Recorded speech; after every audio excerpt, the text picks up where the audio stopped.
श्री गणेशाय नमः। श्री सत्यनारायण व्रत कथा प्रथमोऽध्यायः। व्यास उवाच। एकदा नैमिषारण्ये ऋषयः शौनकादयः पप्रच्छुर्मुनयः सर्वे सूतं पौराणिकं खलु। ऋषयौचु व्रतेन तपसा किं वा प्राप्यते वाञ्छितं फलं तत्सर्वं श्रोतुमिच्छामः कथयस्व महामुने। सूत उवाच। नारदेनैव सम्पृष्टो भगवान् कमलापतिः सुरर्षये यथैवाह तच्छृणुध्वं समाहिताः। सर्वशास्त्रवेत्ता श्री वेदव्यास जी श्रोताओं से कहते हैं, एक समय नैमिषारण्य नामक वन में शौनक आदि 88,000 ऋषिगण एकत्रित होकर महान कष्टकारी कलिकाल से त्रस्त होने वाले मानव के कल्याणार्थ विचार विनिमय कर रहे थे। इसी विचार गोष्ठी के मध्य व्यास जी के शिष्य श्री सूत जी महाराज का आगमन हुआ। उन्हें देखकर समस्त ऋषियों ने उनका अभिवादन किया। तदंतर उनसे निवेदन किया कि हे महाराज, हम सब लोग शोक सागर में निमज्जित हो रहे हैं, अर्थात डूब रहे हैं। आपके आगमन से उद्धार का साधन सुलभ हो गया है। हे प्रभु, कलिकाल निकट आने वाला है। धर्म का उत्थान तथा रक्षण किस प्रकार होगा, इसी चिंता से हम सब लोग ग्रस्त हैं। ऋषियों ने कहा, हे महाराज, इस कष्ट के निवारणार्थ आप कृपा करके किसी ऐसे धार्मिक अनुष्ठान का विवेचन कीजिए जिससे प्राणियों को अभीष्ट फल की उपलब्धि हो। ऐसी हम लोगों की हार्दिक अभिलाषा है। शौनकादि ऋषियों की प्रार्थना सुनकर श्री सूत जी महाराज कहने लगे, हे महर्षियों, आप लोग धन्य हैं, क्योंकि आप लोगों के हृदय में परोपकार की भावना प्रादुर्भूत हुई है। एकदा नारदो योगी परानुग्रह कांक्षया पर्यटन विविधान लोकान मृत्युलोकमुपागतः। ततो दृष्ट्वा जनान् सर्वान् नाना क्लेश समन्वितान् नाना योनि समुत्पन्नान् क्लिश्यमानान् स्वकर्मभिः केनोपायेन चैतेषां दुःखनाशो भवेत् ध्रुवम् इति संचित्य मनसा विष्णुलोकं गतस्तदा। तत्र नारायणं देवं शुक्लवर्णं चतुर्भुजं शङ्खं चक्रगदा पद्मवनमाला विभूषितं दृष्ट्वा तं देवदेवेशं स्तोतुं समुपचक्रमे। नारद उवाच। नमो वाङ्मनसातीत रूपायानन्तशक्तये।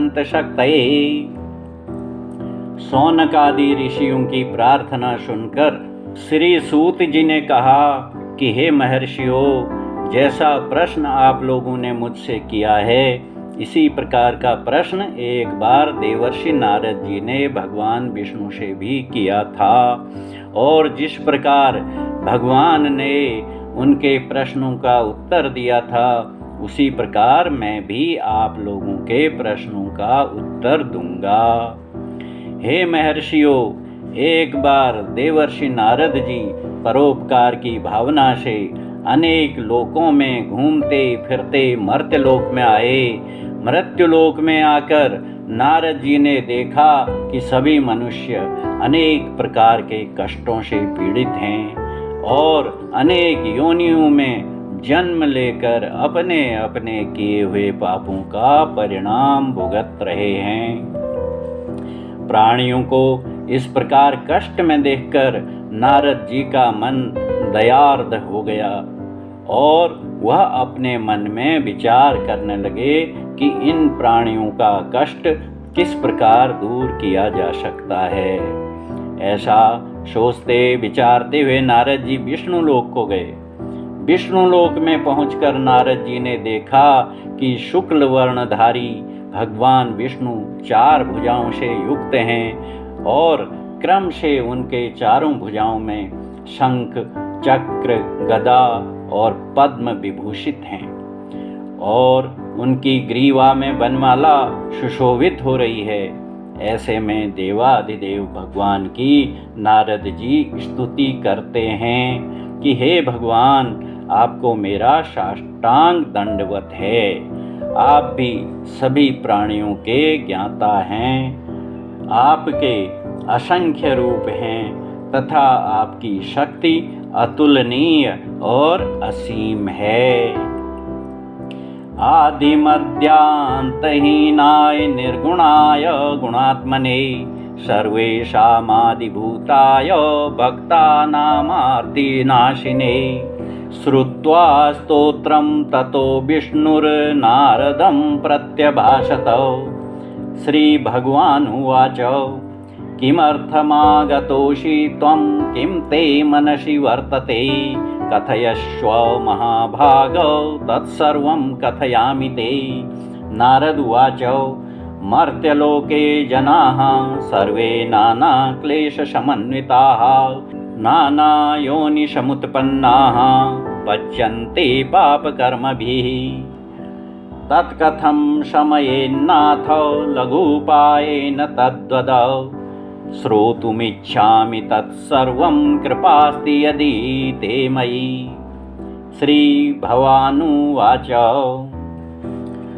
साधु पृष्ठं त्वया वत्स लोकानुग्रहकाङ्क्षया यत् कृत्वा मुच्यते मोहात् तच्छृणुस्व वदामि ते। नारद जी प्रार्थना करते हुए कह रहे हैं, हे भगवान, आपका न आदि है, न मध्य है और न अंत है। आप निर्गुण और त्रिगुण, सत, रज, तम इन तीनों की आत्मा हैं और समस्त प्राणियों के आदि कारण हैं तथा अपने भक्तों के कष्ट को दूर करने वाले हैं। नारद जी के मुख से ऐसी स्तुति सुनकर भगवान ने उनसे पूछा, हे मुनिवर, आप किस उद्देश्य से आए हैं? आप मुझसे क्या मांगना चाहते हैं? हे महाभाग, आपके मन में क्या बात है? आप मुझसे बतलाइए, मैं उसका उत्तर दूंगा।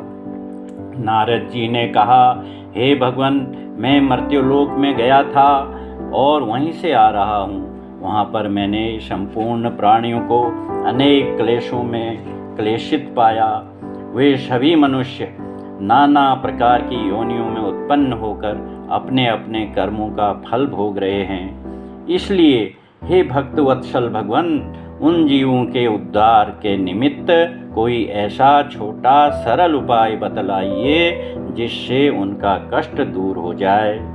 यदि आपका मेरे पर अनुग्रह है तो कहिए प्रभु।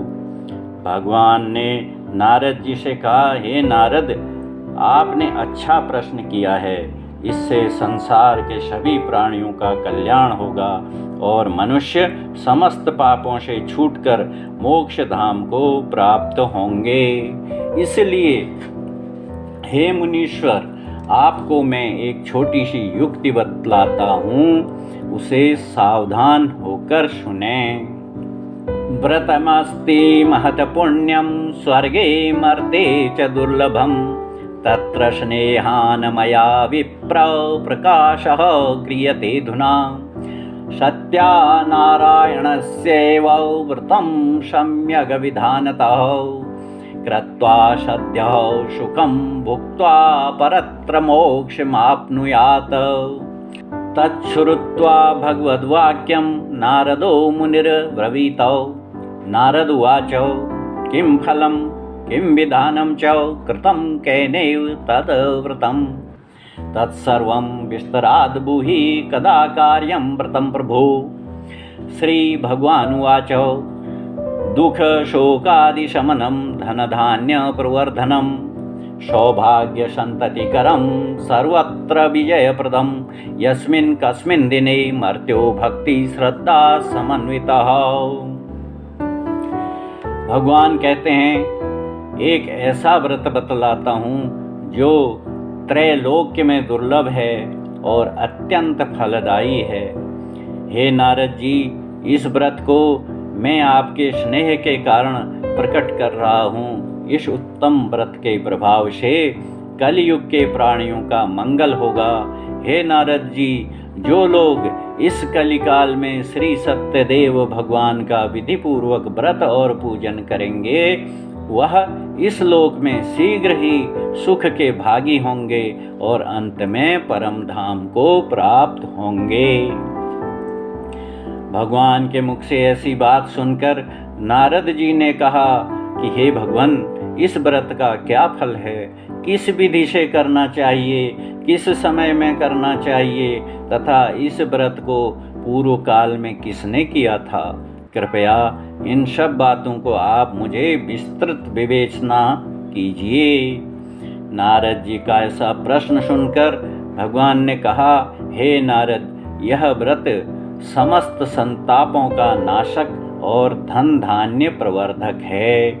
इसके अतिरिक्त इस व्रत के प्रभाव से सौभाग्य की वृद्धि, संतान की प्राप्ति और सर्वत्र विजय लाभ होता है। इस व्रत के करने का दिन या समय निश्चित नहीं है।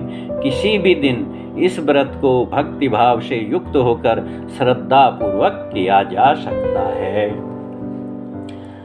सत्यनारायणं देवं यजेच्चैव निशामुखे तोरणादि च कर्तव्यं कदलीस्तम्भमण्डितं पंचभिः कलशैर्युक्तं ध्वजाध्यैश्च समन्वितं जलपूर्णं सरत्ने च पूंगीफलसमन्विते भूषिते पुष्पमालाभिः सप्तधान्योपरि स्थिते छादयेत पट्टवस्त्रैर्नानावस्त्रविचित्रिते चन्दनादिसुगन्धेन लेपयेद गृहमण्डपं शङ्खभेरी मृदङ्गं च वादयेत बहुभिर्जनैः नानामङ्गलचारेस्तु कर्तव्यं निजसज्जनैः सन्ध्यायां नियमं कृत्वा दन्तधावनपूर्वकं प्रातरुत्थाय मेधावी स्नात्वावश्यकमाचरेत तदनु प्रतिमामेकां सुवर्णस्य शुभाकृतिम्। भगवान ने कहा, हे नारद जी, संध्या के समय ब्राह्मण और अपने बंधु बांधवों के साथ धर्म में प्रवृत्त होकर श्री सत्यदेव का पूजन करना चाहिए। हे नारद जी, मैं आपको पूजन की विधि बतलाता हूँ, ध्यान से सुनिए। सर्वप्रथम केले के पत्तों से आच्छादित एक मंडप बनावें और उसके आसपास अशोक, आम आदि के पत्तों से तोरण यानी कि बंधनवार लगावें। इसके उपरांत 5 कलशों को जल से भर करके उसमें 5 पल्लव बड़, पीपल, आम, पाकड़, गूलर, पंचरत्न मोती, मूंगा, सोना, चांदी और तांबा, सर्वौषधि, दूर्वा और सुपारी आदि छोड़ें। इसके अतिरिक्त पुष्पादि से सुशोभित कर उन घटों को सप्तधान्य, तिल, यव, उड़द, चावल, गेहूं, चना और मूंग के ऊपर स्थापित करें और उस मंडप को रंग बिरंगे वस्त्रों से आच्छादित करके मंडप बनावें। फिर उस मंडप में चंदनादि गंधों से लेपन करें। इसके बाद शंख, मृदंग आदि विविध वाद्यों से उत्सव मनावें। इस अवसर पर सज्जनों को नाना प्रकार के मांगलिक आचार करने चाहिए। सायंकाल से नियम का पालन करना चाहिए, अर्थात एक दिन पूर्व संध्या समय दंत धावन, स्नान आदि करके एक बार आहार ग्रहण करें तथा रात्रि में भूमि पर शयन करें। प्रातः काल उठकर स्नानादि कर्मों से निवृत्त होकर दिन भर निराहार रहें और सायंकाल में स्नान के बाद आसन पर बैठकर गणेश, गौरी और नवग्रह का पूजन करें। तदंतर अपने सामर्थ्य के अनुसार भगवान विष्णु की स्वर्णमयी प्रतिमा बनावें। कारयेद वित्तमानेन स्थापयेच्च यथाविधि पञ्चामृतैस्ततो वस्त्रयुग्मेन परिवेष्टिताम् ताम्रपात्रेषु विन्यस्य स्थापयेत प्रतिमां शुभां प्रतिष्ठां च प्रकुर्वीत स्वस्तिवाचनपूर्वकम् चन्दनेन सुगन्धेन पुष्पैः कालोद्भवैः फलैः धूपैर्दीपैश्च नैवेद्यैस्ताम्बूलैः सफलैः शुभैः ब्रह्मणैर्बान्धवैश्चैव सहितो धर्मतत्परः नैवेद्यं भक्तितो दद्यात् सपादं भक्ष्यमुत्तमम् रम्भाफलं घृतं क्षीरं गोधूमस्य च चूर्णकम् अभावे शालिचूर्णं वा शर्करा च गुडं तथा सपादं सर्वभक्ष्याणि चैकीकृत्य निवेदयेत् विप्राय दक्षिणां दद्यात् कथां श्रुत्वा जनैः सह ततश्च बन्धुभिः सार्धं विप्राश्च प्रतिभोजयेत् प्रसादं भक्षयेत् भक्त्या नृत्यगीतादिकं चरेत्। भगवान श्री नारद जी को बोल रहे हैं कि भगवान श्री विष्णु की स्वर्णमयी प्रतिमा बनावें अथवा शालिग्राम की ही मूर्ति रखकर उस प्रतिमा को मध्य कलश या सिंहासन पर स्थापित करें। पंचामृत यानी गाय का दूध, दही, घी, मधु और शक्कर से स्नान कराकर 2 वस्त्रों से आवेष्टित करें। फिर वस्त्रों से परिवेष्टित उस प्रतिमा को तांबे के पात्र में स्थापित करें और स्वस्ति वाचन पूर्वक उस प्रतिमा की प्रतिष्ठा करें और शालिग्राम की मूर्ति को कलश पर स्थापित करें। तत्पश्चात चंदन, गंध, द्रव्य, पुष्प, ऋतुफल अर्थात उस मौसम में जो फल मिल सकें ले लें और धूप, दीप, नैवेद्य तथा तांबूल आदि समर्पित कर भगवान का पूजन करें। ब्राह्मण, बंधु बांधव आदि को आमंत्रित करके धर्म में आस्था रखकर पूजन करें। भक्ति पूर्वक 1.25 मन 5.25 सेर या 1.25 सेर नैवेद्य अर्पित करें। नैवेद्य में पका केला, गोघृत, गोदुग्ध और शक्कर मिश्रित गेहूं का आटा, यदि गेहूं का आटा और शक्कर न मिले तो चावल का आटा और गुड़ लेकर चूर्ण बनावें। इन सब वस्तुओं को सवाया मात्रा में एकत्रित करके भगवान को अर्पण करें। तत्पश्चात कथावाचक ब्राह्मण को दक्षिणा दान करके अपने कुटुंबियों के साथ कथा श्रवण करें। इसके बाद अपने बंधु बांधवों के सहित ब्राह्मण को भोजन करावें। प्रसाद ग्रहण करने के बाद गाना बजाना आदि करें।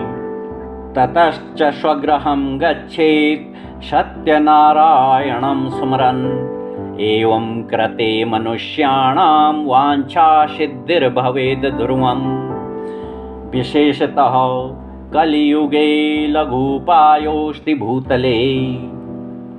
घर जाते समय मन में भगवान सत्यनारायण का स्मरण करता हुआ जाएं। इस प्रकार करने से मनुष्य को अभीष्ट फल की प्राप्ति होती है। विशेष करके कलिकाल में इससे बढ़कर कल्याणकारी और सरल उपाय इस पृथ्वी पर दूसरा नहीं है। इति श्री स्कंद पुराणे चतुर्विंशति शास्त्र संहितात्मके अन्य देवरेवा खंडे सत्यनारायण व्रत कथायां प्रथमोऽध्यायः।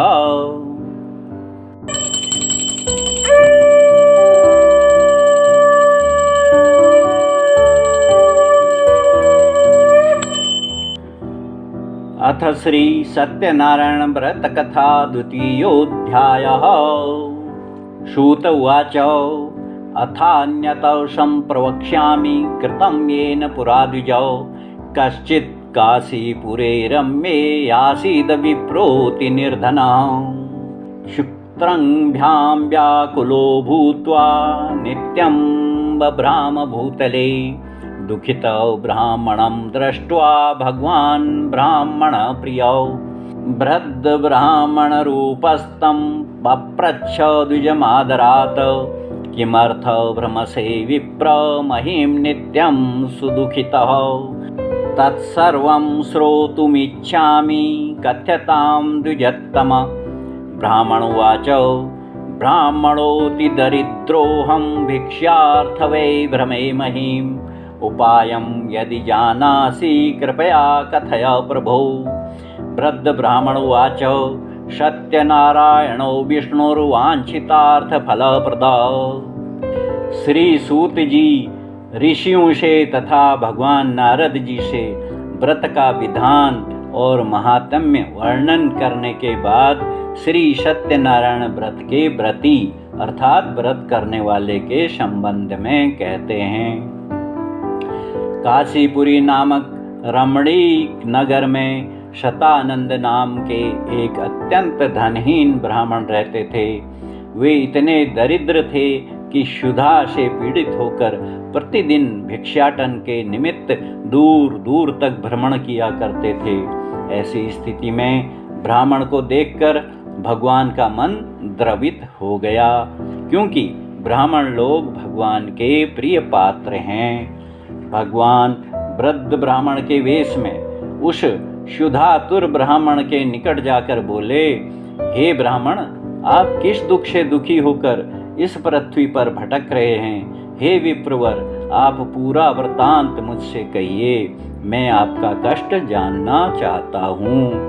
ब्राह्मण वेशधारी भगवान की बात सुनकर वह गरीब ब्राह्मण बोला, हे भगवान, मैं बहुत ही निर्धन ब्राह्मण हूँ और भिक्षा के लिए प्रतिदिन इधर उधर घूमता फिरता हूँ। इसलिए हे प्रभु, यदि आप इस कष्ट से मुक्त होने का कोई उपाय जानते हो तो कृपा करके मुझसे कहिए।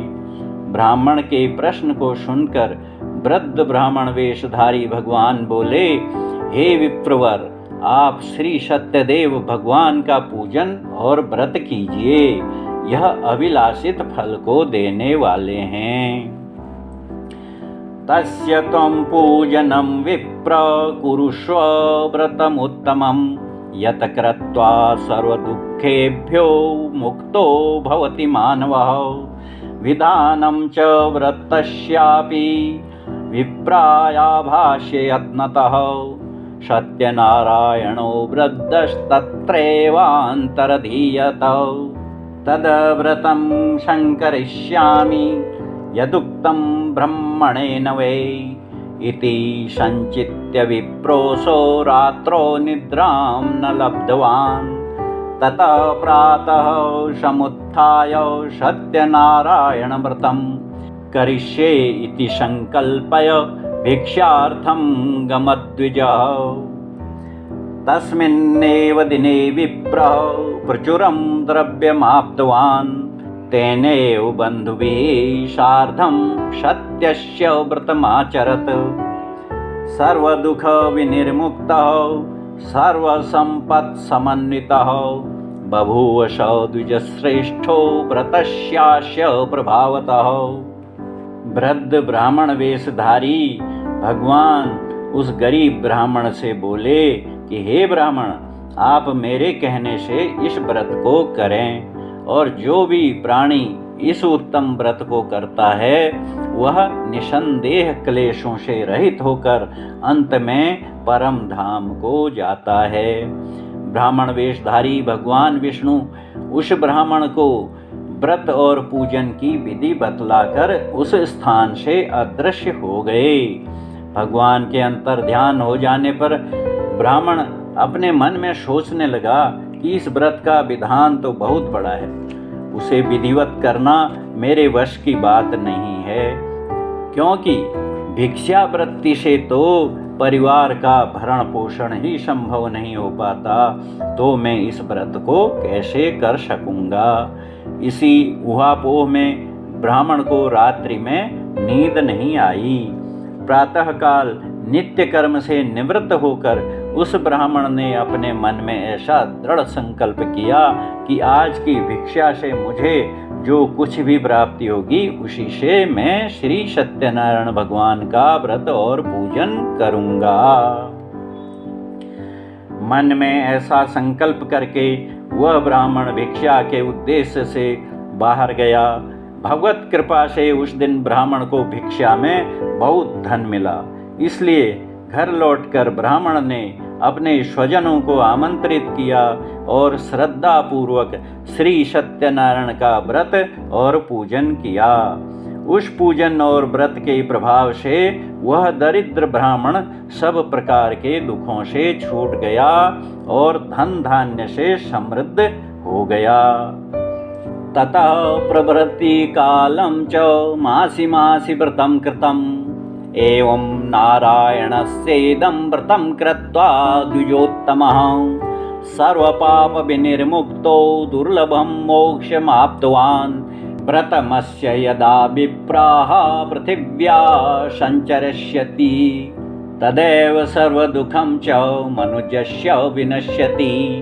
एवं नारायणेनोक्तं नारदाय महात्मने मया तत् कथितं विप्राः किमन्यत कथयामि ते। ऋषय ऊचुः तस्माद् विप्रात् श्रुतं केन पृथिव्यां चरितं मुने तत्सर्वं श्रोतुमिच्छामः श्रद्धास्माकं प्रजायते। अब जब उस गरीब ब्राह्मण की दरिद्रता दूर हो गई तो तभी से वह ब्राह्मण प्रतिमास नियमित रूप से उस व्रत को करने लगा। इस प्रकार श्री सत्यदेव के उत्तम व्रत को करते रहने से वह ब्राह्मण पापों से मुक्त होकर अंत में मोक्ष धाम को प्राप्त हो गया। इसी प्रकार उस ब्राह्मण के अनुसार जो व्यक्ति श्री सत्यनारायण भगवान का व्रत और पूजन करेंगे वे निश्चय ही सभी कष्टों से मुक्त होकर परम धाम के अधिकारी होंगे। इस प्रकार भगवान ने व्रत का महत्व नारद जी से बतलाया। इसके बाद श्री सूत जी ने शौनकादि ऋषियों को संबोधित करते हुए पूछा, हे मुनियों, मैंने व्रत के महात्म्य का वर्णन कर दिया, अब आगे आप लोग क्या सुनना चाहते हैं? ऋषियों ने श्री सूत जी से पूछा, महाराज, उस ब्राह्मण से इस व्रत को पुनः श्रवण करने के बाद किसने किया? इस वृत्तांत को हम लोग आपके मुख से श्रवण करना चाहते हैं, आप बतलाने की कृपा करें। सूत उवाच शृणुध्वं मुनयः सर्वे व्रतं येन कृतं भुवि एकदा स द्विजवरो यथा विभव विस्तरैः बन्धुभिः स्वजनैः सार्धं व्रतं कर्तुं समुद्यतः।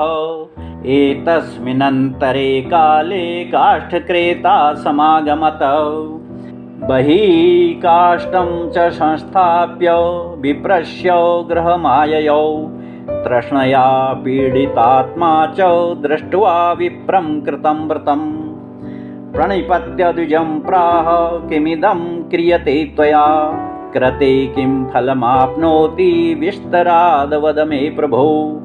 विप्र उवाच सत्यनारायणस्येदं व्रतं सर्वेप्सितप्रदं तस्य प्रसादान्मे सर्वं धनधान्यादिकं महत् तस्मादेतद्व्रतं ज्ञात्वा काष्ठक्रेतातिहर्षितः पपो जलं प्रसादं च भुक्त्वा स नगरं ययौ सत्यनारायणं देवं मनसा इत्यचिन्तयद् काष्ठं विक्रयतो ग्रामे प्राप्यते चाद्य यद्धनम् तेनैव सत्यदेवस्य करिष्ये व्रतमुत्तमम् इति संचिन्त्य मनसा काष्ठं कृत्वा तु मस्तके।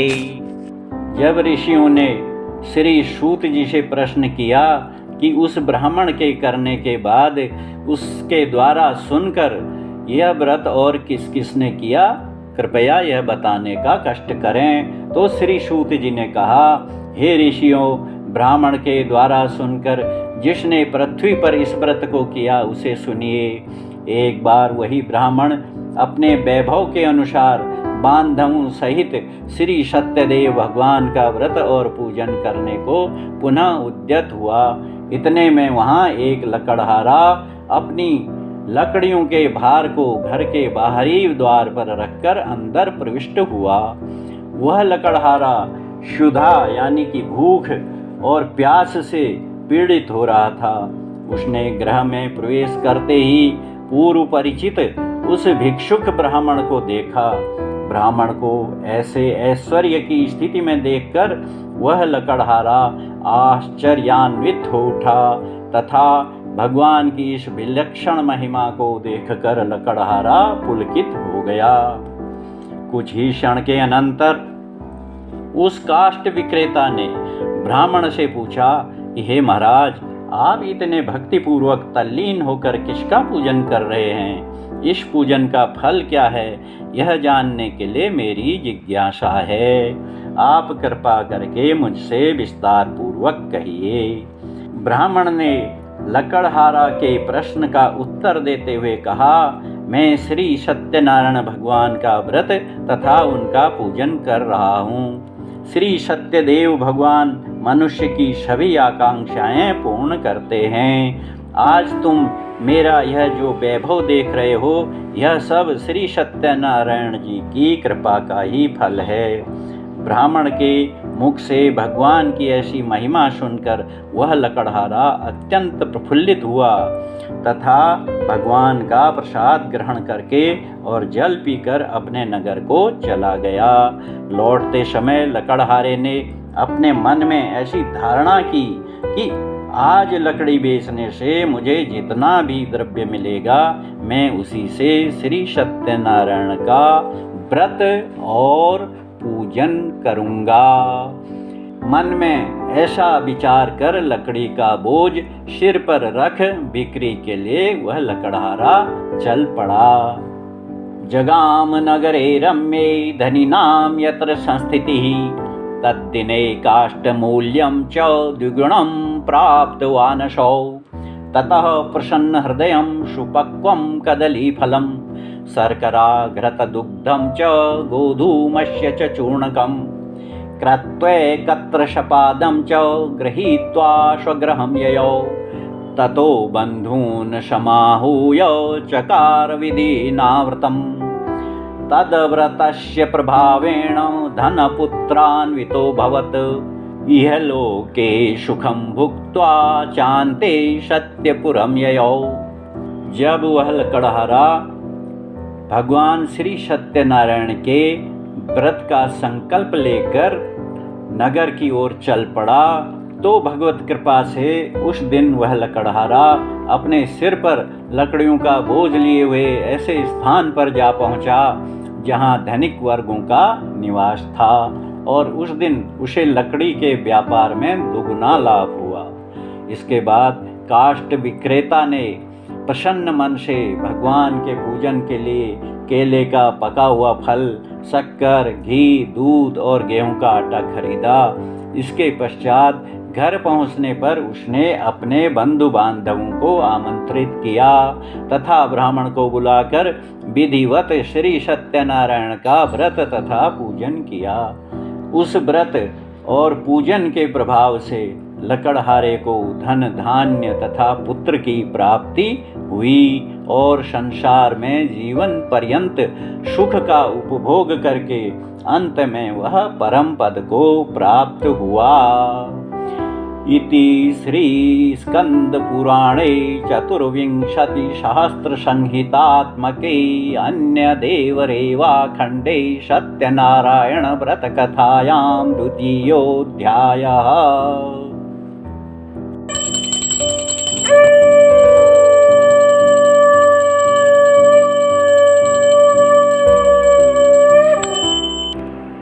अथ श्री सत्यनारायण व्रत कथा तृतीयोऽध्यायः।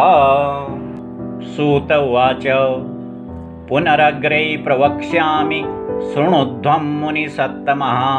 पुरा चोल्का मुखो नाम नृपश्चाशीन् महामतिः जितेन्द्रियः सत्यवादी ययो देवालयं प्रति दिने दिने धनदत्त्वां द्विजान् सन्तोषयत शुधिः भार्या तस्य प्रमुग्धा च सरोजवदना सती भद्रशीला नदीतीरे सत्यस्य व्रतमाचरत एतस्मिन्नन्तरे तत्र साधुरेकः समागतः वाणिज्यार्थं बहुधनैरनेकैः परिवारितः नावं संस्थाप्य तत्तीरे जगाम नृपतिं प्रति दृष्ट्वा सव्रतिनं भूपं पप्रच्छ विनयान्वितः साधुरुवाच किमिदं कुरुषे राजन् भक्तियुक्तेन चेतसा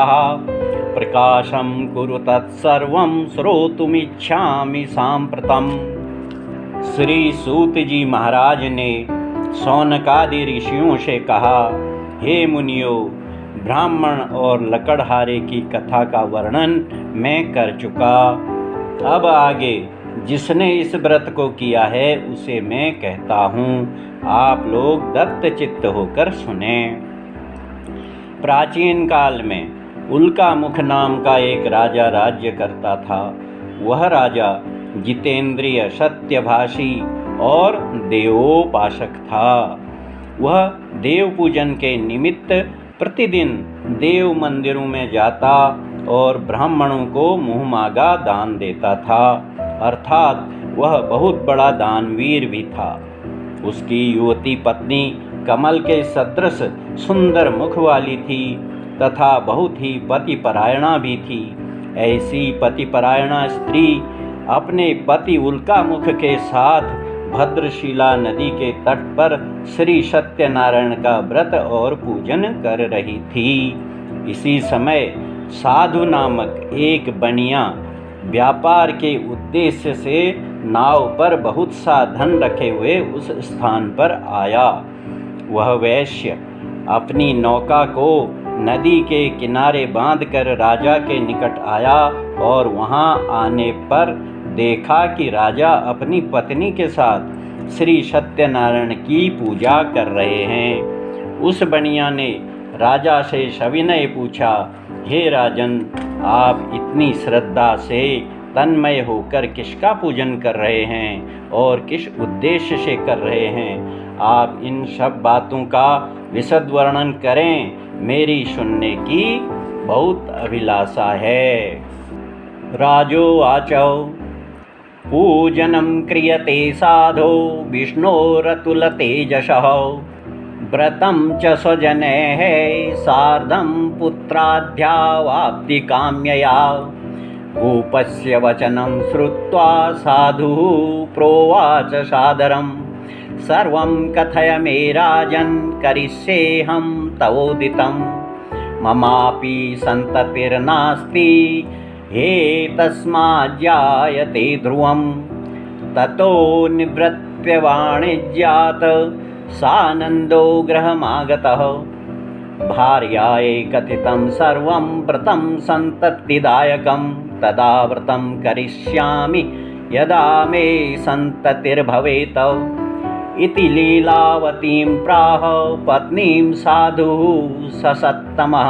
एकस्मिन् दिवसे तस्य भार्या लीलावती सती भर्तृयुक्तानन्दचित्ता भवद्धर्मपरायणा। गर्भिणी साभवत्तस्य भार्या सत्यप्रसादतः।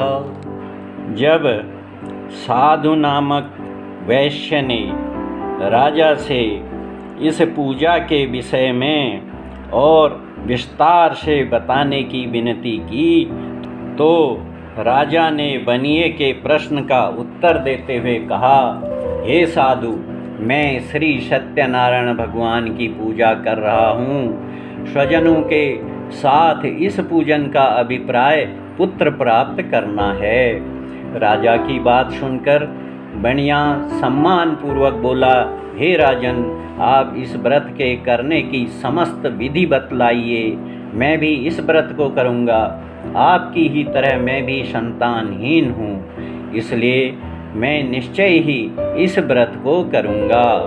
उस बनिया की जिज्ञासा जानकर राजा ने व्रत की संपूर्ण विधि बतला दी। राजा से व्रत का संपूर्ण विधान सुनकर वह वैश्य अपने व्यवसाय से निवृत्त होकर हर्षित मन से अपने घर को आया। साधु नामक वैश्य ने घर लौटकर अपनी पत्नी से कहा, हे प्रिय, मैं उल्कामुख राजा से एक व्रत सुनकर आया हूँ जो सभी आकांक्षाओं को पूर्ण करने के अतिरिक्त पुत्रदायक भी है, इसलिए मैं उस व्रत को अवश्य ही करूँगा। साधु वैश्य की धर्मपत्नी लीलावती ने पति का समर्थन करते हुए कहा, हे नाथ, आपके विचार बहुत ही उत्तम हैं, इसलिए हे स्वामी, कल प्रातः ही इस उत्तम व्रत को कर डालना उचित होगा, क्योंकि शुभस्य शीघ्रम, मतलब शुभ काम में देरी क्यों। पत्नी की बात सुनकर बनिए ने कहा, हे प्रिय, अभी से धन नष्ट करने की क्या आवश्यकता है। जब संतान की प्राप्ति हो जाएगी तब व्रत को पूर्ण करूँगा। पति की बात सुनकर पत्नी ने पूछा, क्या धन का मूल्य पुत्र से अधिक है। इस पर बनिए ने उत्तर दिया, संसार में धन ही सर्वश्रेष्ठ वस्तु है। पति से इस प्रकार का उत्तर पाकर पतिव्रता लीलावती चुप हो गई और पति के संसर्ग से गर्भाधान में तत्पर हुई। दशमे मासि वै तस्याः कन्या रत्नमजायत, दिने दिने सबवृद्धे शुक्लपक्षे यथा शशि, नाम्ना कलावती चेति तन्नामकरणं कृतं, ततो लीलावती प्राह स्वामिनं मधुरं वचः, न करोषि किमर्थं वै पुरा संकल्पितं व्रतं। साधुरुवाच, विवाह समये तस्याः करिष्यामि व्रतं प्रिये, इति भार्यां समाश्वास्य जगाम नगरं प्रति। ततः कलावती कन्या ववृद्धे पितृवेश्मनि, दृष्ट्वा कन्यां ततः साधुर्नगरे सखिभिः सह, मन्त्रयित्वा द्रुतं दूतं प्रेषयामास धर्मवित्, विवाहार्थं च कन्याया वरं श्रेष्ठं विचारय। तेनाज्ञप्तश्च दूतोषो कांचनं नगरं ययौ। 10 महीना पूरा होने के बाद उस वैश्य की पत्नी लीलावती को कन्या की प्राप्ति हुई। वह कन्या रत्न शुक्ल पक्ष के चंद्रमा की भांति प्रतिदिन वृद्धि को प्राप्त होने लगी। उस बनिए ने पुत्री के नामकरण के लिए पंडितों को बुलवाया। पंडितों ने कन्या के गुण के अनुसार ही उसका नामकरण भी किया, अर्थात नित्य ही कला कला बढ़ने से उसका नाम कलावती रखा। तब उस बनिए की धर्मपत्नी ने अपने पति से मधुर शब्दों में कहा, हे स्वामी, आपने पहले इस बात का संकल्प किया था कि संतान प्राप्ति के बाद मैं सत्यनारायण का व्रत और पूजन करूंगा, इसलिए अब पूजन का उपयुक्त समय आ गया है। अतः व्रत और पूजन में विलंब नहीं करना चाहिए। पत्नी की बात सुनकर उस अर्थलोलुप बनिए ने कहा, हे प्रिय, कन्या के जन्मोत्सव में बहुत अधिक धन व्यय हो चुका है, इसलिए अब मैं इस व्रत को कन्या के विवाह के अवसर पर करूंगा। इस प्रकार अपनी पत्नी को आश्वासन देकर वह वैश्य नगर में घूमने के लिए चला गया। इधर कन्या कलावती पिता के घर प्रतिदिन बढ़ती हुई युवावस्था को प्राप्त हुई। एक दिन साधु नामक वैश्य ने अपनी सखियों के साथ कलावती कन्या को भ्रमण करते हुए देखा और मन में सोचा कि अब कन्या विवाह के योग्य हो गई है। अतएव वैश्य ने शीघ्र ही दूतों को बुलाकर आदेश दिया इस कन्या के विवाहार्थ कोई श्रेष्ठ और रूपवान वर की खोज करो। साधु वैश्य की आज्ञा पाकर दूतों ने वर की खोज में कांचनपुर नामक नगर को प्रस्थान किया। तस्मादेकं वणिक्यपुत्रं समादाय गतो हि सः दृष्ट्वा तु सुन्दरं बालं वणिक्यपुत्रं गुणान्वितं ज्ञातिभिर्बन्धुभिः सार्धं परितुष्टेन चेतसा दत्तवान् साधुपुत्राय कन्यां विधिविधानतः। ततो भाग्यवशात्तेन विस्मृतं व्रतमुत्तमं विवाहसमये तस्यास्तेन रुष्टो भवत्प्रभुः।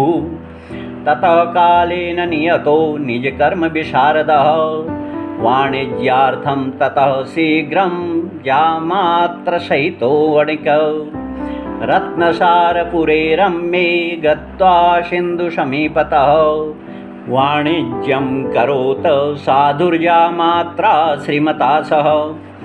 तौ गतो नगरे रम्ये चन्द्रकेतुर्नृपस्य एकस्मिन्नेव काले तु सत्यनारायणः प्रभु। उस नगर में जाकर दूतों ने एक वैश्य पुत्र को देखा जो रूपवान होने के साथ ही गुणवान और सुलक्षण भी था। उस लड़के को साथ लेकर दूत लोग साधु वैश्य के पास आए और निवेदन किया, वर में जितने गुण होने चाहिए वे सब पाकर साधु बनिया ने अपनी पुत्री का विवाह उस निर्णित वर के साथ वैदिक रीति से कर दिया। दुर्भाग्यवश उस बनिए को कन्या के विवाह के समय भी सत्यनारायण के व्रत का स्मरण न रहा। भगवान उसकी इस विस्मृति से अत्यंत रुष्ट हो गए।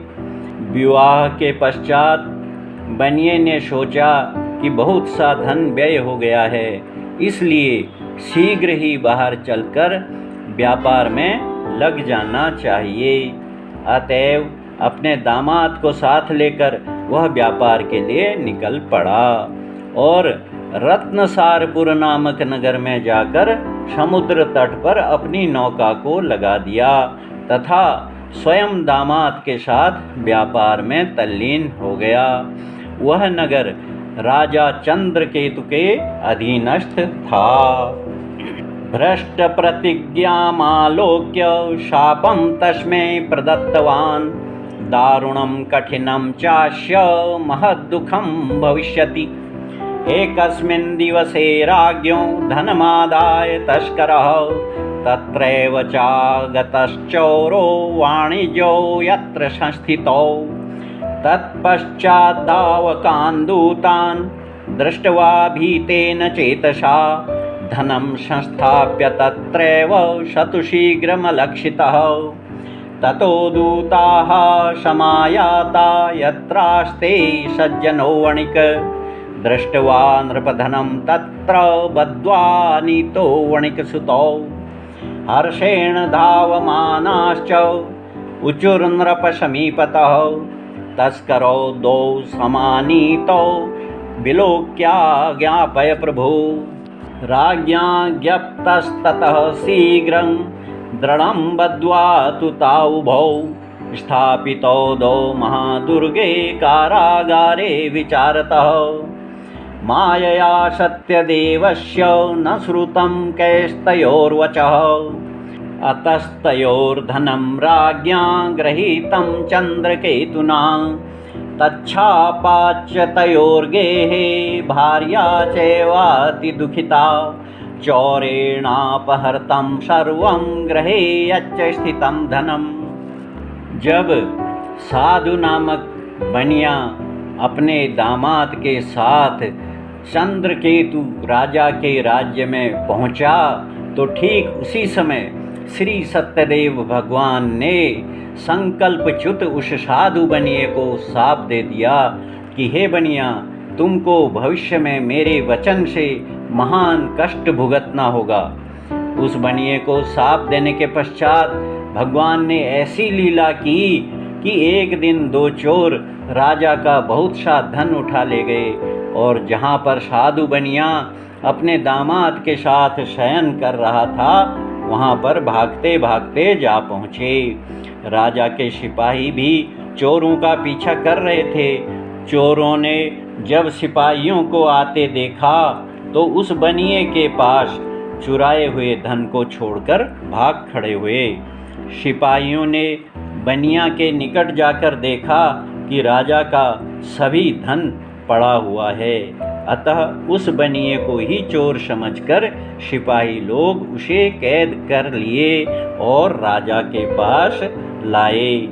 सिपाहियों ने राजा से हर्षित होकर कहा, हे प्रभु, आपका धन हरण करने वाले यही दोनों चोर हैं, अब इनके लिए क्या आज्ञा है। सिपाहियों की बात सुनकर राजा ने आदेश दिया, इन दोनों चोरों को दृढ़तापूर्वक बांधकर जेल में डाल दो।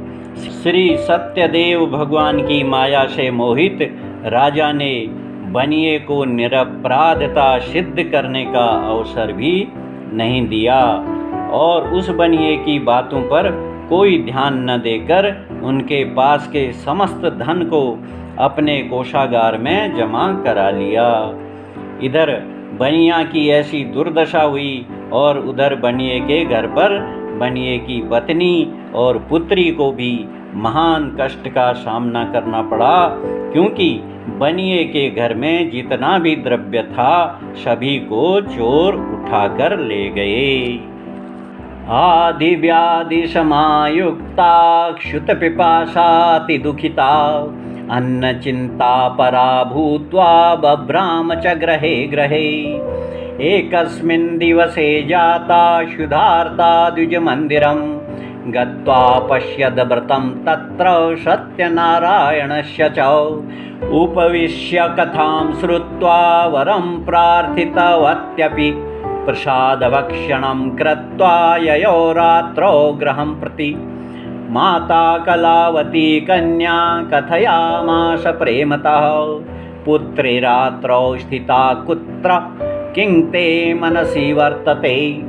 कन्या कलावती प्राह मातरं प्रति सत्वरं द्विजालये व्रतं मातर्दृष्टं वाञ्छितसिद्धिदम्। तच्छुत्वा कन्यका वाक्यं व्रतं कर्तुं समुद्यता सा मुदा तु वणिक्भार्या सत्यनारायणस्य च व्रतं चक्रे सैव साध्वी बन्धुभिः स्वजनैः सह भर्तृजा मातरौ क्षिप्रमागच्छेतां स्वमाश्रमम्।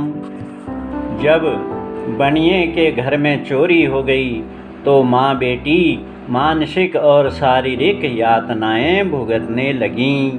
भूख प्यास से पीड़ित होकर घर घर भिक्षा मांगने लगीं। एक दिन उदर पूर्ति के निमित्त कलावती कन्या एक ब्राह्मण के घर में जा पहुंची। वहां जाकर उसने देखा श्री सत्यनारायण भगवान की पूजा हो रही है, इसलिए वह भी उसी स्थान पर बैठ गई और भगवान की कथा सुनने लगी। कथा समाप्त होने पर प्रसाद लेकर कन्या बहुत रात बीत जाने पर घर को लौटी। कलावती कन्या के घर पहुंचने पर लीलावती उसकी माता ने क्रोध मिश्रित स्वर में कहा, हे पुत्री, तू इतनी रात तक कहाँ रही? कहीं तू किसी के प्रेम पाश में तो नहीं आबद्ध हो गई है? तेरे मन में क्या है? माता की बात सुनकर पुत्री ने कहा, हे माता, मैं एक ब्राह्मण के यहाँ भिक्षा के निमित्त गई थी। उस ब्राह्मण के घर पर श्री सत्यदेव भगवान का पूजन हो रहा था। उनका व्रत सभी अभिलाषाओं को पूर्ण करने वाला है, इसीलिए मैं वहाँ बैठकर कथा सुनने लगी। कलावती कन्या की बात उसकी माता के मन में जम गई और वह भी भगवान का व्रत करने के लिए तत्पर हुई। और उस वैश्य की पत्नी ने पुत्री से कहा, तुम पूजन की सामग्री एकत्रित करो, मैं आज सत्यनारायण का व्रत और पूजन करूंगी। अपराधं च मे भर्तुर्जामातुः शन्तुमर्हसि व्रतेनानेव तुष्टोऽसौ सत्यनारायणः पुनः दर्शयामास स्वप्नं हि चन्द्रकेतुं नृपोत्तमं वन्दितो मोचय प्रातर्वणिजो नृपसत्तम देयं धनं च तत्सर्वं गृहीतं यत्त्वयाधुना नो चेत् त्वां नाशयिष्यामि शराज्यधनपुत्रकम्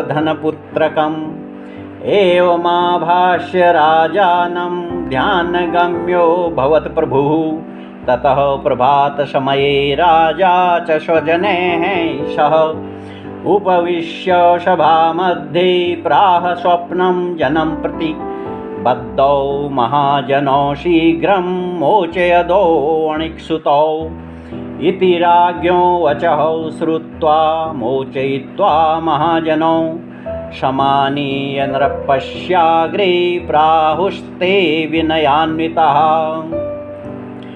अपने बंधु बांधवों के सहित उस बनिए की स्त्री ने भगवान का व्रत और पूजन किया तथा पूजन की समाप्ति पर उसने भगवान की स्तुति की कि हे दीन बंधु दीनानाथ भगवान, यदि मेरे पति और दामाद कुशल पूर्वक घर को आएंगे तो मैं पुनः आपका व्रत और पूजन करूंगी। मेरे पति तथा दामाद से अनजाने में जो कुछ भी अपराध हुआ हो उसे आप क्षमा करें।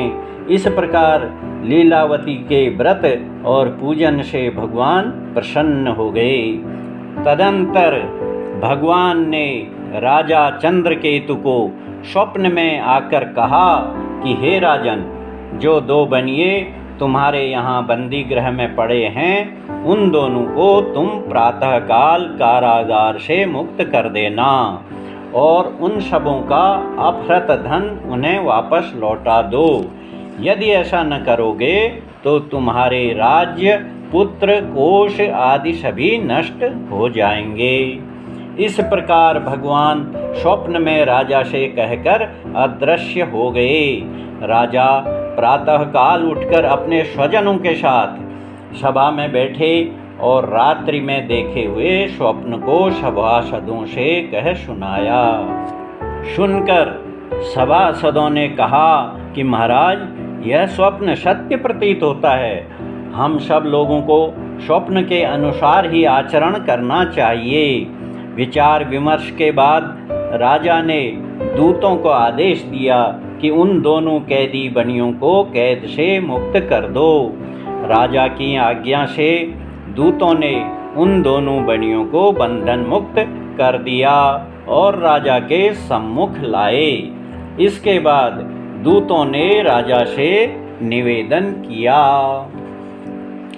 अनीतो दो वणिक्पुत्रो मुक्तो निगडबन्धनात् ततो महाजनो नत्वा चन्द्रकेतुं नृपोत्तमं स्मरन्तो पूर्ववृत्तान्तं नो चतुर्भयविह्वलौ राजा वणिक्सुतो वीक्ष्य वचः प्रोवाच सादरम् दैवात् प्राप्तं महदुःखमिदानीं नास्ति वै भयम् तदा निगडसन्त्यागं शौरकर्माद्य कारयत वस्त्रालङ्कारकं दत्त्वा परितोष्य नृपश्चतौ पुरस्कृत्य वणिक्पुत्रो वचसा तोषयदभृशं पुरानीतं तुं यद्द्रव्यं द्विगुणीकृत्य दत्तवान् प्रोवाच च ततो राजा गच्छ साधो निजाश्रमम् राजानं प्रणिपत्याह गंतव्यं त्वत्प्रसादतः। बनिए और उसके दामाद को बंधन मुक्त करने के पश्चात दूत राजा से बोले, हे राजन, हम लोग दोनों बनियों को बंधन मुक्त करके लाए हैं। इसके बाद दोनों बनियों ने राजा को विनम्र भाव से प्रणाम किया और अपनी पूर्व दशा का स्मरण आते ही दोनों बनिए भय से कातर हो गए। इसके बाद राजा ने दोनों बनियों को संबोधित करते हुए आदरपूर्वक कहा, हे साधु, तुम दोनों को दैव योग से ही यह दुख भुगतना पड़ा है। इसमें मेरा रंच मात्र भी दोष नहीं है। अब तुम्हें किसी प्रकार का भय नहीं है, तुम बंधन मुक्त हो। इतना कहकर राजा ने उन दोनों की हथकड़ी बेड़ी कटवा दी और शौर कर्म का आदेश दिया। उन दोनों ने शौर कराया। इसके बाद राजा ने उन दोनों को वस्त्राभूषणों से अलंकृत करके मधुर वचनों द्वारा उन्हें संतुष्ट किया और उनका जितना धन हरण कर लिया था बदले में उसका दुगुना उन्हें प्रदान किया। अंत में राजा ने उनसे कहा, हे साधु बनिया, अब तुम अपने घर को जाओ। राजा की आज्ञा पाकर बनियों ने उत्तर दिया, हे राजन, जब आपका आदेश है तो हम जा रहे हैं। इस प्रकार कहकर वे दोनों अपने घर को चले गए। इति श्री स्कंद पुराणे चतुर्विंशति सहस्त्र संहितात्मके अन्य देवरेवाखंडे सत्यनारायण व्रत कथायां तृतीयोऽध्यायः।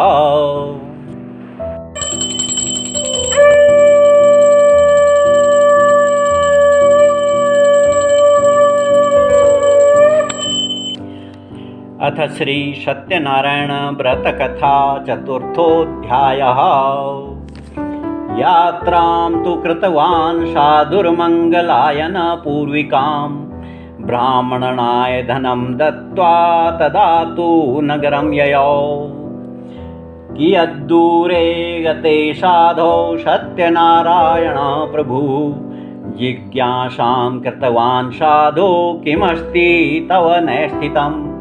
ततो महाजनो मत्तो हेलया च प्रहृष्य वै कथं पृच्छसि भो दण्डिन् मुद्रां नेतुं किमच्छिषि। लतापत्रादिकं चैव वर्तते तरणो मम निष्ठुरं च वचः श्रुत्वा सत्यं भवतु ते वचः। एवमुक्तो गतः शीघ्रं दण्डी तस्य समीपतः कियद्दूरे ततो गत्वा स्थितः सिंधु समीपतः। श्री सूत जी शौनकादि मुनियों से बोले, हे ऋषियों, यात्रा से पूर्व साधु बनिया ने मंगल कर्म करके ब्राह्मणों को धनादि से तृप्त करके अपने नगर को प्रस्थान किया। जब बनिया मार्ग में कुछ दूर तक अग्रसर हुआ तो भगवान ने मन में विचार किया कि परीक्षा करके इस बनिए के मन की थाह लेनी चाहिए। देखें इतना कष्ट पाने के बाद भी इसका हृदय निश्चल हुआ या नहीं। अतः दंडी स्वामी का वेश धारण कर साधु बनिया से पूछा, हे साधु, तुम्हारी नौका में क्या क्या चीजें हैं? प्रश्न को सुनकर धन के गर्व से गर्वित बनिए ने उत्तर दिया, हे दंडी, तुम क्यों पूछते हो? तुम्हारे पूछने का क्या उद्देश्य है? क्या तुम्हारी इच्छा द्रव्य लेने की है? मेरी नौका में घास फूस लताएं पत्तियां आदि हैं। इस प्रकार का उत्तर पाकर दंडी स्वामी ने कहा, तुम्हारा ही वचन सत्य हो, अर्थात तुमने जो कुछ कहा है तुम्हारी नाव में वही सब हो जाए। साधु बनिए से इस प्रकार की बात कह दंडी स्वामी उस स्थान से कुछ दूर हटकर समुद्र के तट पर बैठ गए। गते दंडिनि साधुश्च कृतनित्य क्रियस्तदा उत्थितां तरणीं दृष्ट्वा विस्मयं परमं ययौ। दृष्ट्वा लतादिकं चैव मूर्छितो न्यपतद्भुवि लब्धसंज्ञो वणिक्पुत्रस्तश्चिन्तान्वितोऽभवत्। तदा तु दुहितुः कान्तो वचनं चेदमब्रवीत। किमर्थं क्रियते शोकः शापो दत्तश्च दण्डिना। शक्यते नेम सर्वं हि कर्तुं चात्र न संशयः। अतस्तच्छरणं यामो वाञ्छितार्थो भविष्यति।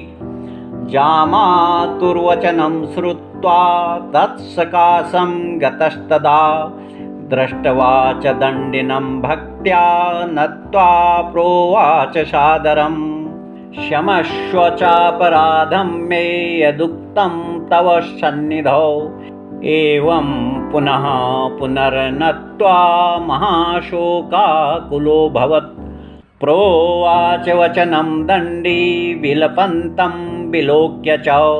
मारोदिः शृणु मद्वाक्यं मम पूजा बहिर्मुखः। दंडी स्वामी के चले जाने के पश्चात बनिया अपने नित्य कर्म से निवृत्त होने के बाद जब नौका की ओर दृष्टिपात किया तो उसे जल की सतह से ऊपर उठी हुई पाया। ऐसा देखकर वह अत्यंत ही आश्चर्यचकित हुआ। फिर भी वह अपने में साहस बटोर कर नाव के ऊपर जा पहुंचा। नाव में उसने देखा रत्नों और जवाहरातों के बदले उसमें लता पत्रादि हैं। ऐसी स्थिति को देखकर साधु बनिया शोकाकुल होकर अचेत हो गया और धरती पर गिर पड़ा। चेतना लौटने पर वह अत्यधिक चिंतातुर हुआ। साधु बनिया के दामाद ने साधु से कहा, हे पिताजी, आप शोक क्यों करते हैं? आपको दंडी स्वामी ने शाप दिया है। उनके कुपित होने का यह परिणाम है। आप व्यर्थ किसी बात की चिंता न कीजिए। इसलिए आप दंडी स्वामी की शरण में जाकर उनसे क्षमा याचना कीजिए। वे आपकी सभी इच्छाएं पूर्ण करेंगे। दामाद के परामर्श से साधु बनिया दंडी स्वामी के पास गया और भक्ति भाव से दंडवत किया तथा उनसे सम्मान पूर्वक बोला, हे प्रभु, मैंने आपसे असत्य भाषण करके जो अपराध किया है उसे आप क्षमा करें। इस प्रकार साधु बनिया बार बार दंडवत करके शोक सागर में विह्वल हो गया। ममाज्ञया च दुर्बुद्धे लब्धं दुःखं मुहुर्मुहुः तच्छ्रुत्वा भगवद्वाक्यं स्तुतिं कर्तुं समुद्यतः। त्वन्माया मोहिताः सर्वे ब्रह्माद्या स्त्रीद्योकसः न जानन्ति गुणान् रूपं तवाश्चर्यमिदं प्रभो। मूढोऽहं त्वां कथं जाने मोहितस्तव मायया। प्रसीद पूजयिष्यामि यथा विभवविस्तरः। पुरा वित्तं च तत्सर्वं त्राहि मां शरणागतं। श्रुत्वा भक्तियुतं वाक्यं परितुषे जनार्दनः। वरं च वाञ्छितं दत्त्वा तत्रैवान्तर्दधे हरिः। ततो नावं समारुह्य दृष्ट्वा वित्तप्रपूरितां। कृपया सत्यदेवस्य सफलं वाञ्छितं मम। इत्युक्त्वा स्वजनैः सार्धं पूजां कृत्वा यथाविधि। साधु को अत्यंत रुदन करते देखकर दंडी स्वामी ने बनिए से कहा, हे साधु, रो मत। तुमने मेरे पूजन का संकल्प लिया था लेकिन अभी तक नहीं किया।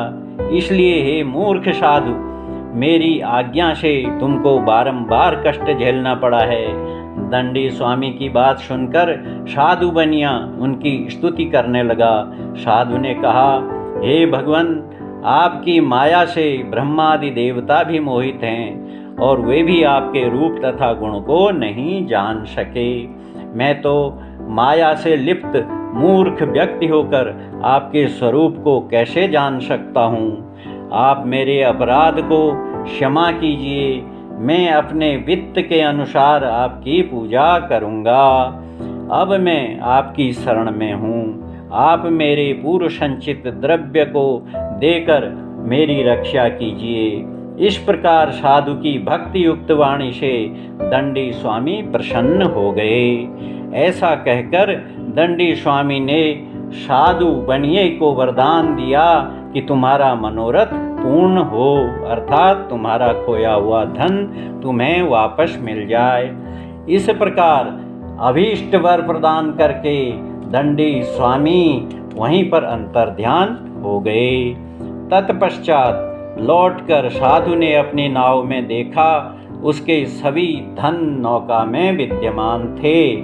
उसने संतोष की एक सांस ली। बनिए ने अपने स्वजनों से कहा, सत्यनारायण की कृपा से ही मेरा मनोरथ पूर्ण हुआ है। इसके बाद वह बनिया अपने स्वजनों सहित भगवान का पूजन करके अपने घर को जाने को तत्पर हुआ। हर्षेण चाभवत पूर्णं सत्यदेव प्रसादतः नावं संयोज्य यत्नेन स्वदेशगमनं कृतं। साधुर्जामातरं प्राह पश्य रत्नपुरीं मम दूतं च प्रेषयामास निजवित्तस्य रक्षकम्। दूतोऽसौ नगरं गत्वा साधुभार्यां विलोक्य च प्रोवाच वाञ्छितं वाक्यं नत्वा बद्धाञ्जलिस्तदा। निकटे नगरस्यैव जामात्रा सहितो वणिक् आगतो बन्धुवर्गैश्च वित्तैश्च बहुभिर्युतः। श्रुत्वा दूतमुखाद् वाक्यं महाहर्षवती सती सत्यपूजां ततः कृत्वा प्रोवाच तनुजां प्रति। व्रजामि शीघ्रमागच्छ साधु सन्दर्शनाय च इति मातृवचः श्रुत्वा व्रतं कृत्वा समाप्य च प्रसादं च परित्यज्य गता सापि पतिं प्रति। तेन रुष्टः सत्यदेवो भर्तारं तरणी तथा। श्री सत्यदेव के प्रसाद से नाव में रखी गई सभी वस्तुओं को अच्छी तरह देखभाल करके अपने दामाद और परिचारकों के साथ स्वदेश को उस बनिए ने प्रस्थान किया। कुछ ही समय के अनंतर वह अपने नगर की सीमा के निकट पहुंचकर अपने दामाद से बोला, हे पुत्र देखो, वह रत्नपुर दिखाई पड़ रहा है।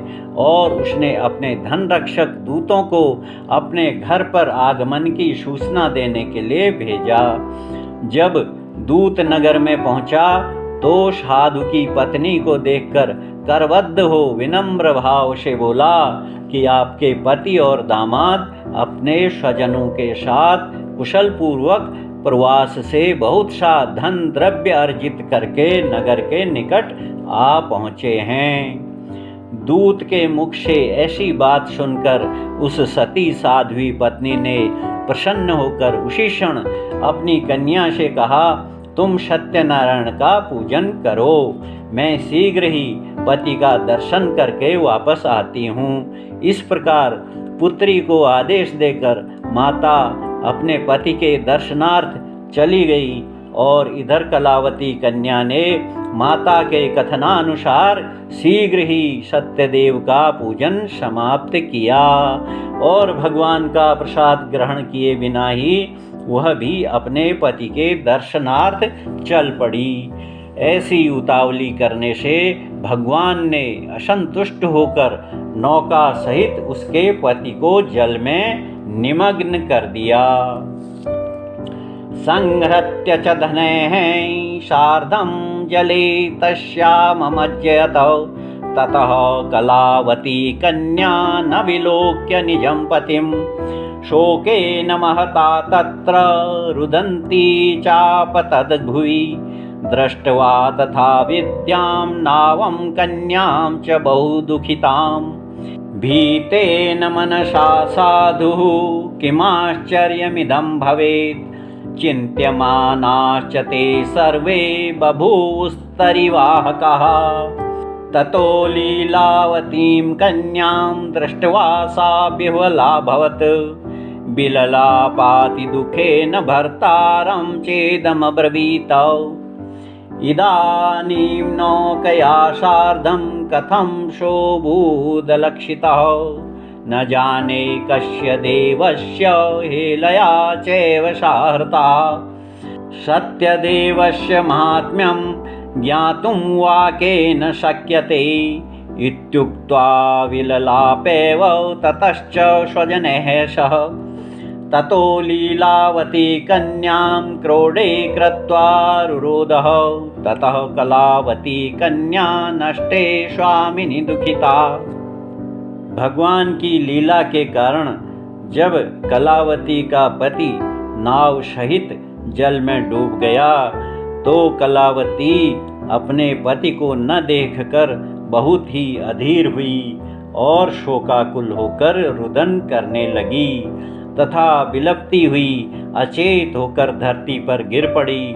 इस प्रकार नाव को अदृश्य तथा कन्या को अत्यंत दुखित देखकर साधु बनिया अत्यंत भयातुर होकर विचार करने लगा कि यह महान आश्चर्य है तथा नाविक लोग भी ऐसी दशा देखकर बहुत चिंतातुर हुए।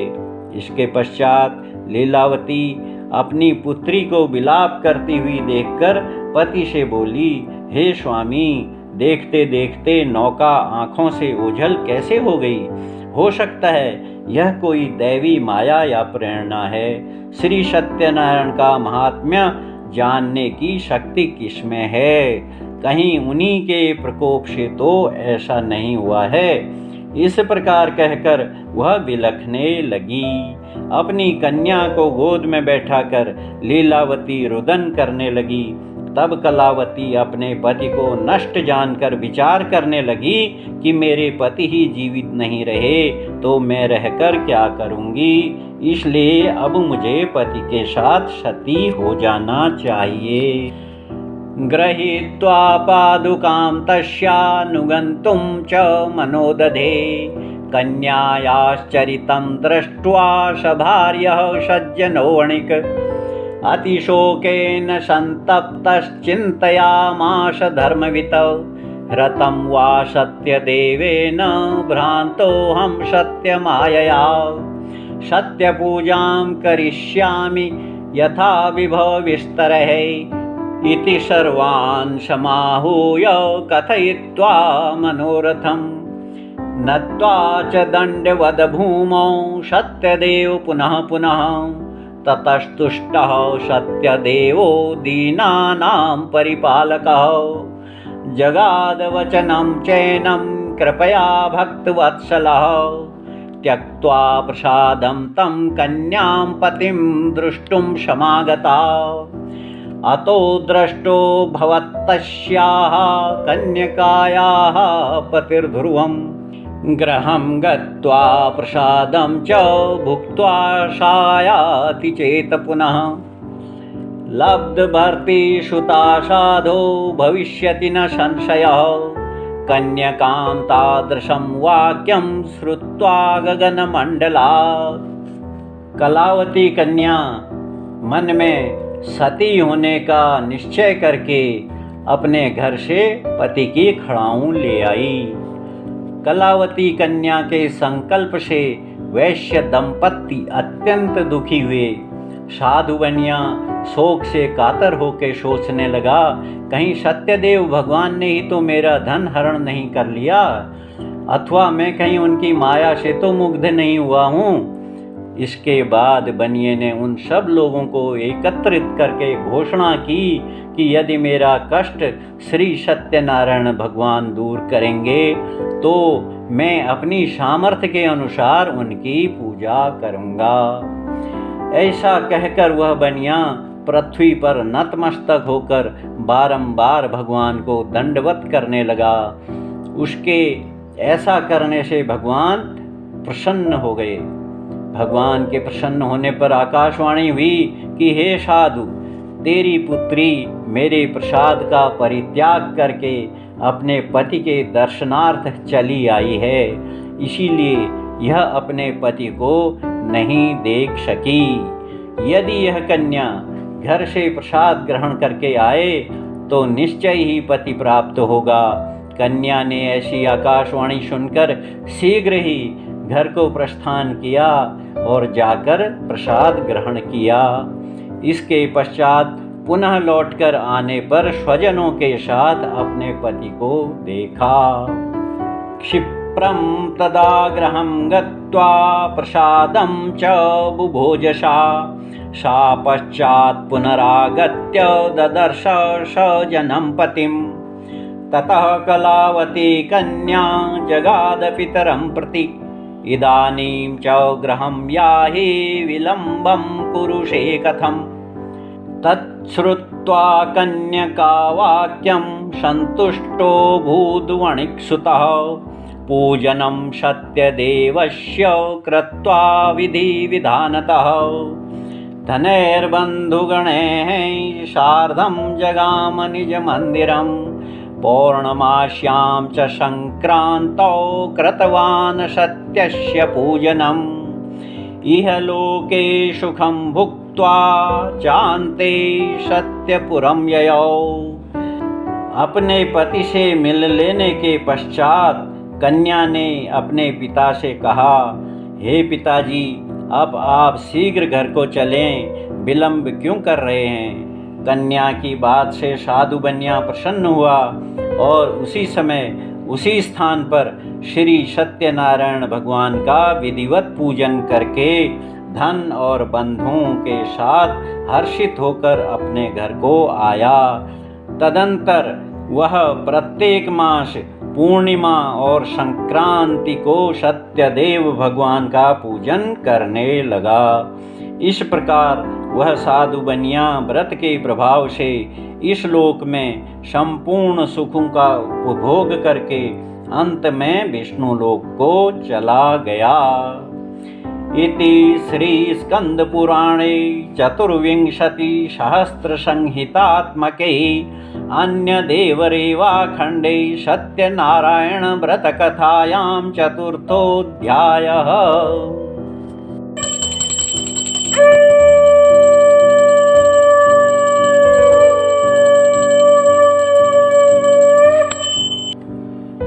अथ श्री सत्यनारायण व्रत कथा पंचमोऽध्यायः। सूत उवाच, अथान्यत संप्रवक्ष्यामि शृणुध्वं मुनिसत्तमः। आसीतुङ्गध्वजो राजा प्रजापालन तत्परः, प्रसादं सत्यदेवस्य त्यक्त्वा दुःखमवापसः। एकदा सवनं गत्वा हत्वा बहुविधान् पशून्, आगत्य वटमूलं च दृष्ट्वा सत्यस्य पूजनं। गोपाः कुर्वन्ति सन्तुष्टा भक्तियुक्ताः सबान्धवाः। श्री सूत जी ने शौनक आदि ऋषियों से कहा कि हे मुनियों, अब आगे एक कथा और आप लोगों को सुनाता हूँ, आप लोग उसे श्रवण करें। सत्ययुग में तुंगध्वज नाम का एक राजा राज्य करता था। वह अपनी प्रजा को पुत्रवत मानता और उसके रक्षण कार्य में सदा तत्पर रहता था। वह प्रजापालक धर्मात्मा राजा भी सत्यदेव के प्रसाद का परित्याग करके महान कष्ट को प्राप्त हुआ। एक बार वह राजा शिकार के लिए वन में गया और तरह तरह से हिंसक पशुओं का वध किया। उसके पश्चात वहीं एक वट वृक्ष था जिस पर बहुत दिनों का भूखा प्यासा एक प्रेत रहता था। राजा को देखकर वह तत्काल उनको खाने के लिए दौड़ा। राजा ने बहुत चिंतित मन से उस प्रेत के पूर्व जन्म का वृतांत पूछा। उत्तर में प्रेत ने कहा कि महाराज, मैं गुजरात का निवासी हूँ। पूर्व जन्म के पाप से मैं इस प्रेत योनि में पड़कर इधर उधर भटक रहा हूँ। यदि इससे मुक्त होने का कोई साधन आप बताएं तो मैं आपका बहुत उपकार मानूंगा। राजा ने उसे साथ चलने के लिए एवं खाने पीने आदि की सारी सुविधाएं प्रदान करने तथा प्रेत योनि से मुक्त कराने का भी उसे आश्वासन दिया। किंतु राजा ने कहा कि स्वभावो दुरतिक्रमः के अनुसार तुम साथ चलने पर मेरा कोई अनिष्ट तो नहीं करोगे? प्रेत ने कहा, महाराज आप तो मेरे मित्र हो गए। मित्र से विश्वासघात करना सर्वथा अनुचित है। शिकार करने के पश्चात राजा ने अपने घर की राह ली।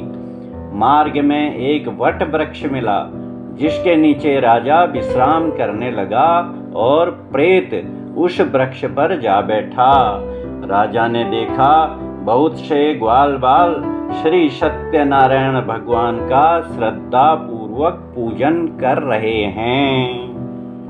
राजा दृष्ट्वा तु दर्पेण न गत्वा न नाम सह ततो गोपगणाः सर्वे प्रसादं नृपसन्निधौ संस्थाप्य पुनरामत्य भुक्त्वा सर्वे यथेप्सितं ततः प्रसादं सन्तज्य राजा दुःखमवापसः। तस्य पुत्रशतं नष्टं धनधान्यादिकं च यत सत्यदेवेन तत्सर्वं नाशितं मम निश्चितम्। अतस्तत्रैव गच्छामि यत्र देवस्य पूजनं मनसा तु विनिश्चित्य ययो गोपालसन्निधौ ततोऽसौ सत्यदेवस्य पूजां गोपगणैः सह भक्ति श्रद्धान्वितो भूत्वा चकार विधिना नृपः।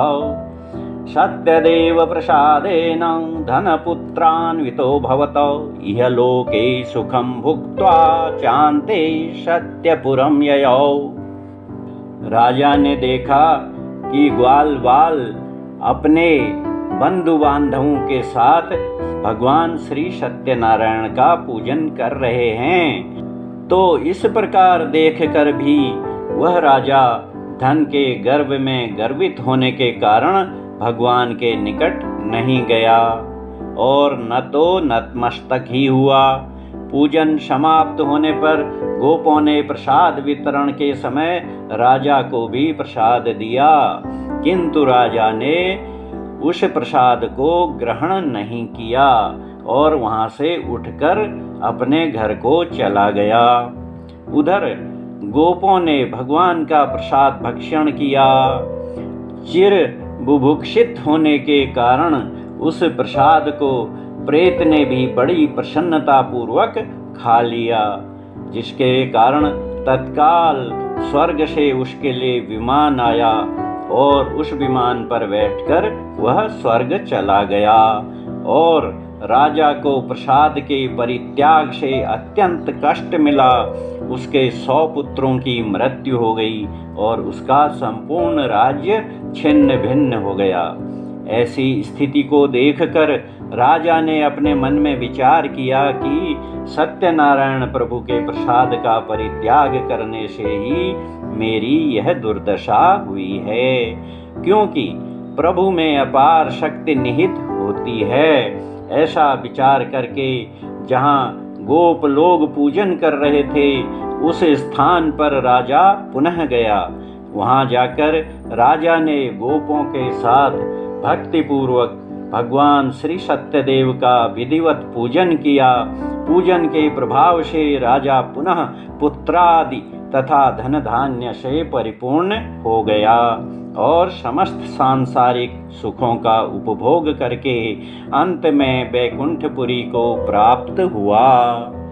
य इंद कुरुते सत्यं व्रतं परम दुर्लभं शृणोति च कथां पुण्यां भक्तियुक्तः फलप्रदां धनधान्यादिकं तस्य भवेत् सत्यप्रसादतः दरिद्रो लभते वित्तं बद्धो मुच्येत बन्धनात् भीतो भयात् प्रमुच्येत सत्यमेव न संशयः ईप्सितं च फलं भुक्त्वा चान्ते सत्यपुरव्रजेत् इति वः कथितं विप्राः सत्यनारायणव्रतं यत् कृत्वा सर्वदुःखेभ्यो मुक्तो भवति मानवः।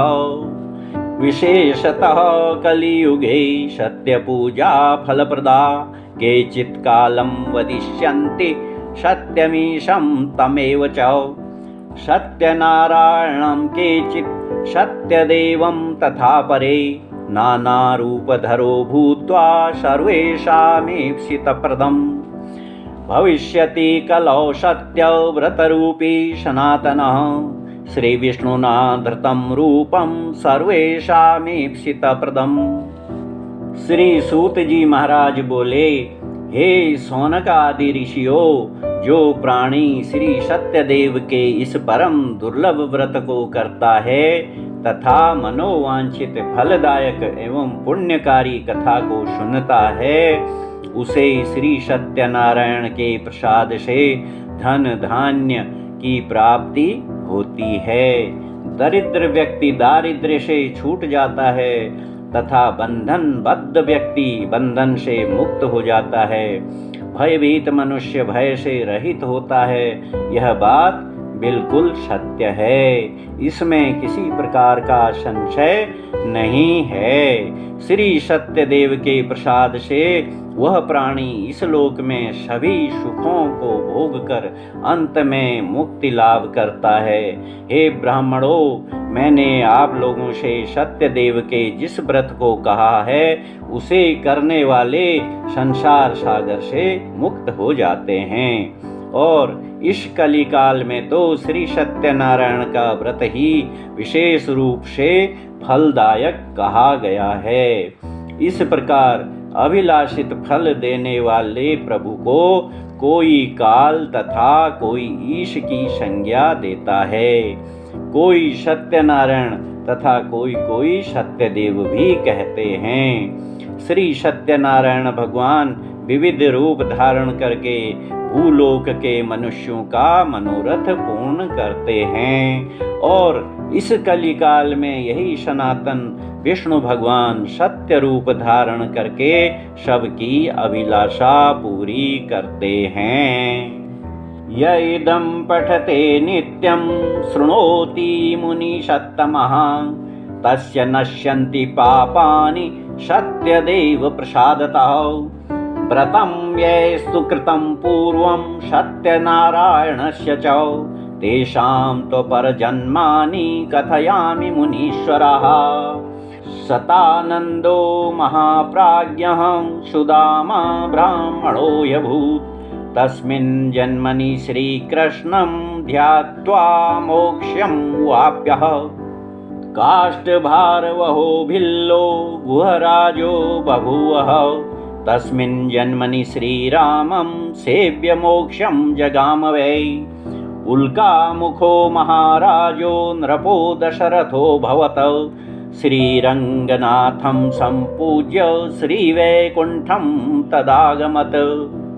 श्री सूत जी कहते हैं कि हे मुनीश्वरों, जो व्यक्ति इस कथा का पाठ और श्रवण करता है वह सत्यदेव के प्रसाद से निष्पाप हो जाता है। हे मुनियों, जिन जिन लोगों ने पूर्व जन्म में श्री सत्यनारायण का पूजन किया था उनके दूसरे जन्म का वृतांत मैं आप लोगों को सुनाता हूँ, सुनिए। सतानंद नाम के दरिद्र ब्राह्मण दूसरे जन्म में सुदामा के नाम से विख्यात हुए और श्री कृष्ण की उपासना करके परम धाम को गए।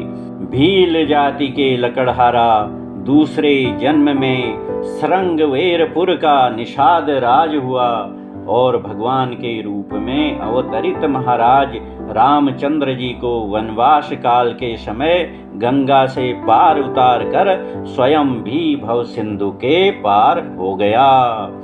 उल्का मुख नाम के राजा अगले जन्म में महाराज दशरथ हुए, जो रंगनाथ जी की भक्ति से मोक्ष को प्राप्त हुए। धार्मिकः सत्यसन्धश्च साधुर्मूर्ध्वजो भवत् देहार्धं क्रकचैच्छित्वा दत्त्वा मोक्षं वापः। तुंगध्वजो महाराज स्वायंभुरभवत् किल सर्वान् भागवतान् श्रुत्वा श्रीवैकुण्ठं तदागमत्। भूत्वा गोपाश्च सर्वे व्रजमण्डलवासिनः निहत्य राक्षसान् सर्वान् गोलोकं तु तदाययुः। सूत जी कहते हैं, साधु नामक वैश्य दूसरे जन्म में परम धर्म धुरीण मोरध्वज नाम का राजा हुआ। वह राजा इतना धर्मनिष्ठ और सत्यवादी था कि अपनी स्त्री के साथ अपने ज्येष्ठ पुत्र का दाहिना अंग काटकर ब्राह्मण वेशधारी श्री कृष्ण को देना स्वीकार किया। कथा इस प्रकार है कि एक बार भगवान ने सोचा कि मोरध्वज राजा बहुत बड़ा दृढ़ प्रतिज्ञ और सत्यवादी है, इसलिए इसकी सत्यवादिता की परीक्षा लेनी चाहिए। ऐसा निश्चय करके भगवान ने अर्जुन को सिंह रूप में और स्वयं ब्राह्मण के वेश में राजा के द्वार पर प्रस्तुत किया। उनके साथ रस्सी से बंधा हुआ उनका सिंह भी था। भगवान ने राजा से कहा, हे राजन, मेरा सिंह बहुत भूखा है, इसे भोजन चाहिए। राजा बोला, आपका सिंह क्या खाना चाहता है भगवान? भगवान ने कहा, तुम्हारे ज्येष्ठ पुत्र के दाहिने अंग का मांस भक्षण करना चाहता है, लेकिन वह अपना शिकार स्वयं नहीं करेगा। यदि आप अपनी पत्नी के सहयोग से आरे द्वारा उसका अंगच्छेद करें और उसकी आंखों से आंसू न निकले, तो मेरा सिंह उसका मांस ग्रहण कर सकता है। राजा ने सुनकर कहा, आपकी बात मुझे मान्य है। अंत में राजा ने वैसा ही किया जैसा ब्राह्मण ने बतलाया था, परंतु आरे से अंग छेदन के समय बालक की बाईं आंख से आंसू लुढ़क पड़े।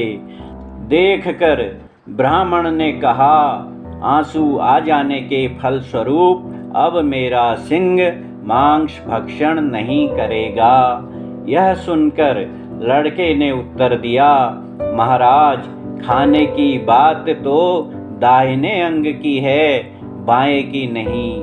बाएं अंग को इस बात का खेद है कि वह आपके किसी काम न आ सका, इसी कारण बाएं नेत्र से आंसू उमड़ आए। इस उत्तर से भगवान बहुत ही संतुष्ट हुए और राजा को वैकुंठपुरी का अधिकारी बनाया। तुंगध्वज नामक राजा दूसरे जन्म में स्वयंभू मनु हुए और संपूर्ण भागवत की कथा को सुनकर परम गति को प्राप्त हुए। इस प्रकार भगवान सत्यनारायण की पूजा में तत्पर जो गोपगण थे, वे सभी दूसरे जन्म में ब्रजमंडल के निवासी हुए एवं श्री कृष्ण की सहायता से समस्त राक्षसों का संहार कर गोलोक में गए। इति श्री स्कंद पुराणे चतुर्विंशति सहस्त्र संहितात्मके अन्य देवरेवा खंडे सत्यनारायण व्रत कथायां पंचमोऽध्यायः।